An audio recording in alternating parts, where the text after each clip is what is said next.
Hello दोस्तों। आज हम देखते हैं क्लास 10th का चैप्टर नंबर 2 जिसका नाम है आपके सामने बहुपद। इस वीडियो के अंदर हम इसका बिल्कुल बेसिक लेवल से डिटेल से हम चीज़ों को समझेंगे कि बहुपद क्या होता है, उससे संबंधित क्वेश्चन किस हिसाब से आपको पूछे जाते हैं। तो वीडियो को एंड तक देखना। तो शुरुआत करते हैं अपने इस वीडियो की। तो जैसे नाम से ही पता चल रहा है कि बहुपद मतलब जिसमें एक से अधिक पद आपको दिए हुए हों। अब एक से अधिक पद होने का मतलब ये होता है उसके अंदर एक तो आपको चर देखना होता है। चर सेम हो सकते हैं लेकिन उनकी पावर जब अलग अलग हो तो वो अलग अलग पद कहलाते हैं आपके सामने। तो उनको जब आप मिक्स करते हो तभी एक वह बहुपद बनता है। जैसे एग्जाम्पल के तौर पर हम आपके सामने देखते हैं कि एक तो मैंने लिख दिया x प्लस 4। अब देखो x एक अलग पद है और 4 एक अलग पद है। अचर और चर दो अलग अलग हो गए। इसका मतलब इसमें पद है कितने आपके सामने? दो पद। जैसे अगले वाला x square plus x plus 4, चर तो सेम है लेकिन पावर अलग अलग होगी ना, इसलिए ये पद अलग अलग हो जाएंगे। तो एक तो हो गया पद एक्स स्क्वायर, एक हो गया एक्स और एक हो गया 4। तो इसमें कितने पद हो गए आपके सामने? 3। तो इस प्रकार से 4, 5, 6 बहुत सारे पद आपको मिल सकते हैं। इनको मिक्स रूप में क्या कहा जाता है?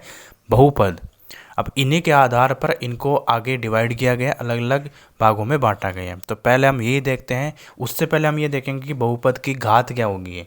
कोई भी क्वेश्चन आपको जब पूछेगा, एक आपको बहुपद दे देगा जिसके अंदर उस बहुपद की आपको घात पूछता है। तो घात का सवाल जब भी आए, पावर का सवाल जब भी आए, तो आपको बस ये क्या याद रखना है, उसके अंदर चर की आपको अधिकतम पावर देखनी है। उस बहुपद में एक चर की आपको अधिकतम पावर देखनी, वही बहुपद की क्या कहलाती है? आपको पावर कहलाती है, यानी कि घात कहलाती है। जैसे एग्जाम्पल के तौर पर हम लेते हैं x square plus 4x plus 3। यहाँ पे चर तो x है, एक में 4x में x की पावर 1 है, जबकि एक्स स्क्वायर में x की पावर 2 है। तो अधिकतम पावर कौन सी है? यहाँ पे 2 है ना। तो इस बहुपद की जो पावर आएगी वो कितनी आएगी आपके सामने? 2। एक एग्जाम्पल और देखते हैं।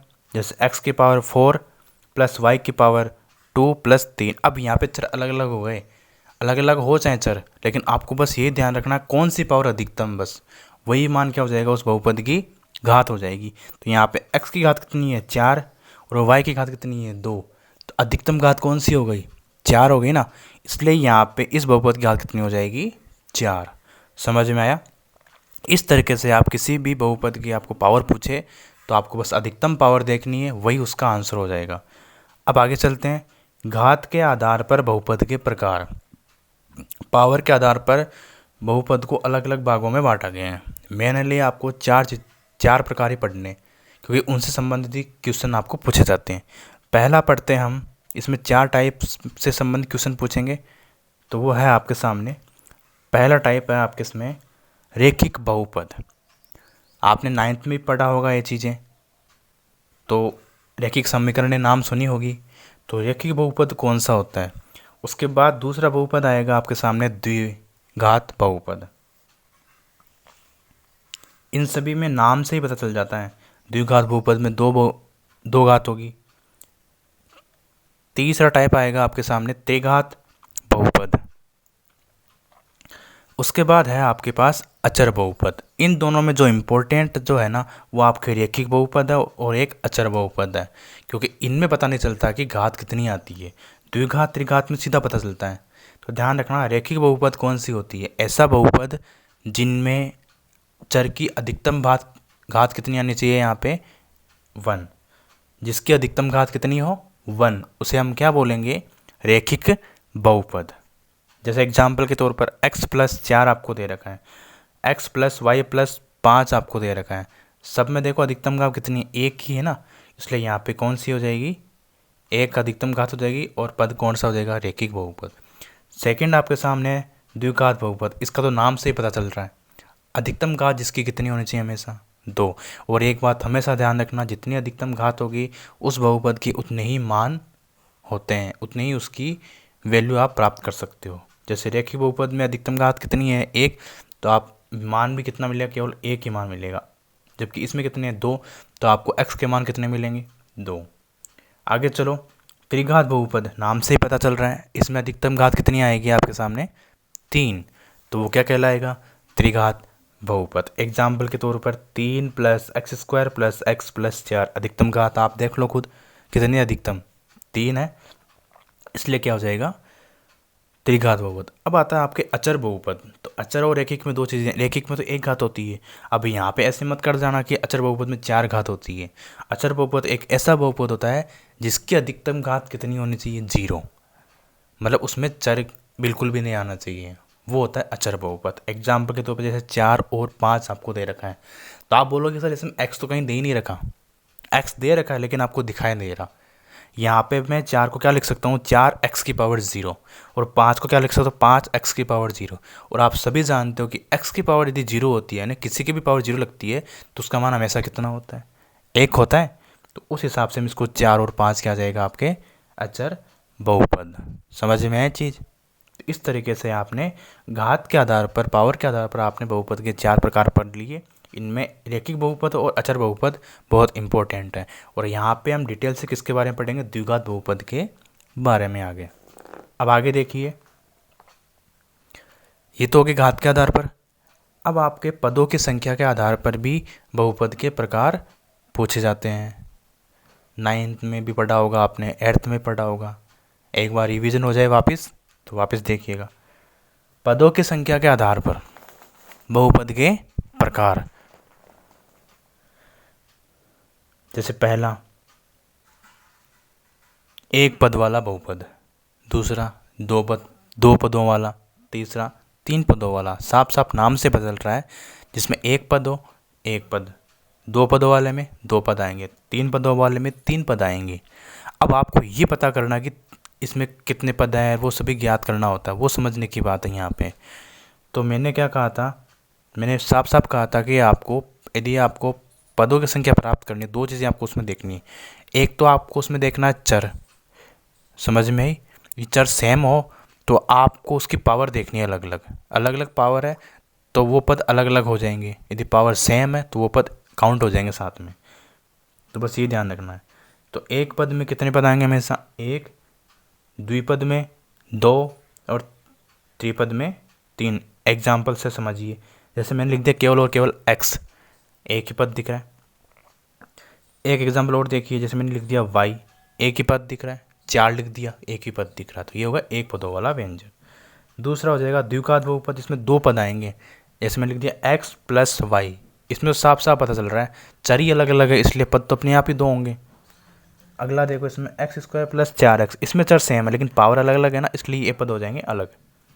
अब देखो त्रिघात बहुपद में त्रिपद, यानी कि एग्जाम्पल के तौर पर x³ + x² + x दे रखा है। चर तो सेम है तीनों में लेकिन पावर अलग अलग होगी ना, इसलिए ये पद अलग अलग हो गए। तो कितने हो गए पद इसमें, 3। जैसे x + y + z में भी अलग अलग पद है, पावर तो सेम है लेकिन पद तो अलग अलग है ना, x y z तीनों में चर अलग दे रखा है, इसलिए क्या हो जाएगा, 3 पदों वाला बहुपद। अब हम देखेंगे गुणांक और शून्यांकों के बीच संबंध क्या होता है। इससे संबंधित क्वेश्चन किस हिसाब से आपको पूछे जाएंगे।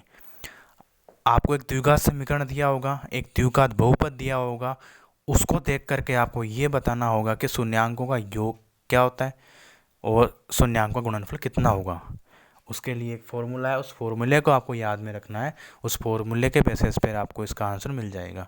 जैसे आपके सामने द्विघात बहुपद हम लिखते हैं, क्या होता है उसका फॉर्मेशन सभी को पता है, ax² + bx + c, जहाँ पे गुणांक क्या हो जाएंगे आपके सामने, a b और c, ये तो क्या है इसके गुणांक।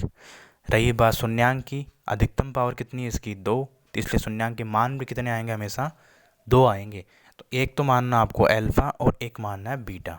अब इनकी वैल्यू अलग अलग आएगी, कुछ भी आ सकता है, तो इसी से संबंधित फॉर्मूला बनेगा आपके सामने। तो शून्यांक क्या है, एक तो अल्फा और एक बीटा।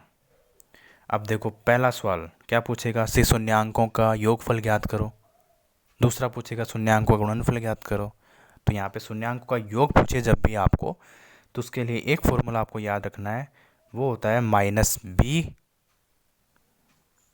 अपॉन में a, -b/a, जहाँ पे b की वैल्यू क्या होती है और a की वैल्यू क्या होती है। आप देखिए द्विघात बहुपद को, b की वैल्यू तो होगी आपके सामने x का गुणांक लिखना है, अपॉन में a का मान क्या होता है, x² का गुणांक। समझ में है चीज़, इस तरीके से आप इसको कर सकते हो। अब अगला सवाल इसमें क्या पूछेगा, अगला क्वेश्चन क्या पूछेगा आपको कि इस शून्यांकों का गुणनफल ज्ञात करो। तो उसके लिए भी एक फॉर्मूला याद रखना आप, वो होता है, आप शून्यांक गुणनफल को कैसे लिख सकते हो, अल्फा गुणा बीटा लिख सकते हो ना। तो फॉर्मूला होता है आपके सामने सी अपॉन ए। क्या रखोगे याद, सी अपॉन ए, जहाँ पे सी की वैल्यू क्या हो जाएगी आपके पास, अचर बहुपद, मतलब अचर पद जो भी आएगा उसके अंदर उसकी वैल्यू आपको यहाँ पे रखनी है। और ए का मतलब वही ए स्क्वायर, मतलब ए का मतलब एक्स स्क्वायर का गुणांक आपको लिखना है। तो इस तरीके से आप इनके क्वेश्चंस आप बना सकते हो। आराम से 2 क्वेश्चन पूछेगा, द्विघात आपको बहुपद दे देगा, शून्यांकों का योग पूछेगा, शून्यांकों का गुणनफल पूछेगा। तो ये फॉर्मूला याद रखना है। इसके अलावा देखो एक टाइप का और क्वेश्चन बनता है आपके इसके अंदर कि यदि आपको शून्यांक दिए हुए हों, यानी आपको शून्यांक दे रखे हो, मतलब अल्फा और बीटा का मान दे रखा हो आपको, तब यदि आपको पूछे कि द्विघात बहुपद ज्ञात करो, तो बहुत इजी है, फॉर्मूला इजी है, आराम से याद हो जाएगा। तो देखना इधर, फॉर्मूला होता है आपके सामने इसका x square minus alpha plus beta गुणा में एक्स प्लस एल्फ़ा गुणा बीटा। अब यहाँ पे एल्फ़ा प्लस बीटा का मतलब क्या हुआ, मूलों का योग आपको ज्ञात करना पड़ेगा। मूल दिए हुए तो उनका योग ज्ञात कर लो, और ये पहले से भी आपको योग दिया होता है सवालों के अंदर। और एल्फ़ा गुणा बीटा मतलब मूलों का गुणनफल आपको ज्ञात करना है। मूल दिए हुए होंगे, नहीं दिए हुए तो हमें खुद ज्ञात करने होंगे। समझ में चीज़, इस तरीके से ये चैप्टर आपका कंप्लीट।